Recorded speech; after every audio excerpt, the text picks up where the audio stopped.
I got a letter. The name on the envelope said Mary.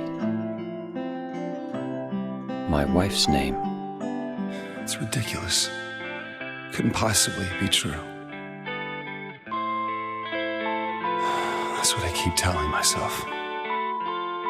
A dead person can't write a letter. Mary died of that damn disease 3 years ago. So then why am I looking for her? So, the remake of Silent Hill 2 is finally here, and I think to a lot of people's surprise, is actually receiving a positive reception. I can't say that I'm in a hurry to play it myself, but observing the discourse surrounding this remake has been interesting to say the least. The Gaming Brit Show recently put out a video aimed at both Silent Hill 2 and the current obsession the games industry has at the moment for remaking every popular game under the sun. While I do think that some of his comments were a little bit hyperbolic, I do agree with his argument that some of these remakes we're getting are proving to be detrimental when it comes to preserving games' history, because they're replacing the original games. An argument that seems to have gone over some people's heads.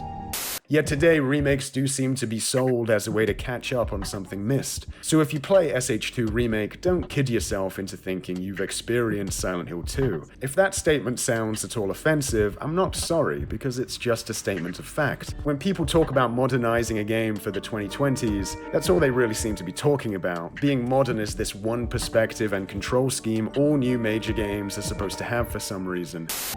Now, I'm not completely adverse to remakes, as I've enjoyed things like Final Fantasy VII Remake and, much to my surprise, the Resident Evil 4 Remake.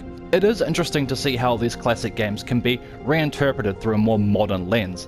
But that's where the argument that remakes are good for preserving the experiences of these games really falls flat, because they're simply not the same experience.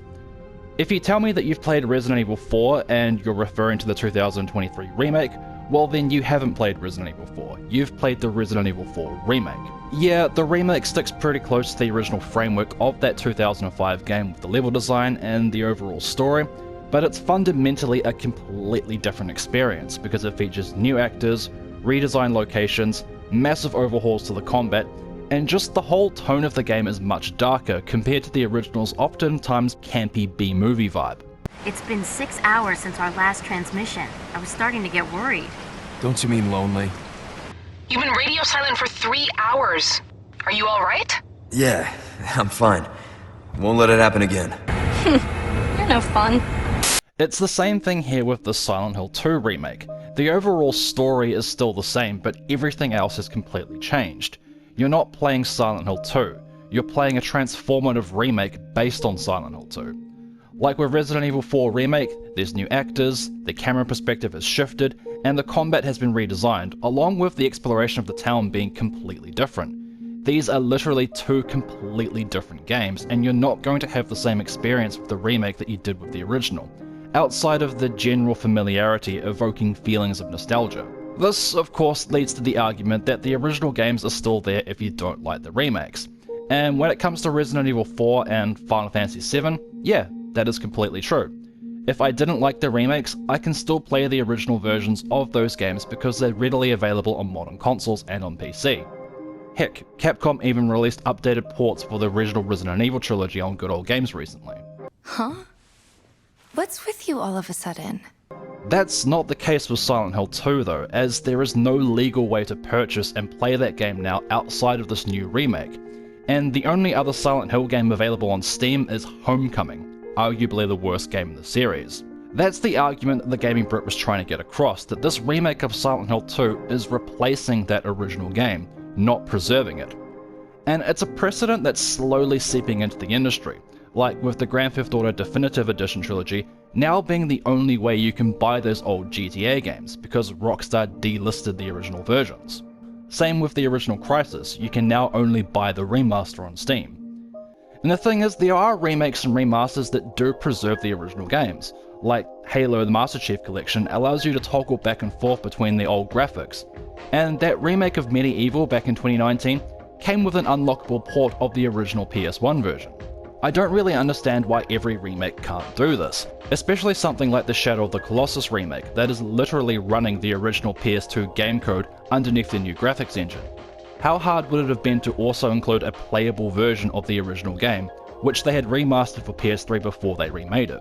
Instead, what usually ends up happening is we're left with remasters or remakes where, for various reasons, the original artistic language of the original is lost in translation. Like with the mostly solid Final Fantasy X remaster, the new character models often exhibit animation work that's not quite on par with the original. Sounds like him, but it can't be him. Tracking down a physical copy of the original Silent Hill 2 isn't a particularly feasible option either, not only because copies are ridiculously expensive, you also need to own a working PlayStation 2, and tell me honestly, how many people do you know still own a PS2? Which basically leaves emulation or pirating a copy of the original PC port. But I think a lot of people don't really want to have to bugger around trying to get an emulator working, or installing a bunch of fan patches to an abandonware PC game. Which then leaves the new remake as the most easily accessible version of Silent Hill 2 for people wanting to play it, thus meaning that the original experience of Silent Hill 2 has been completely replaced, not preserved. It's gone.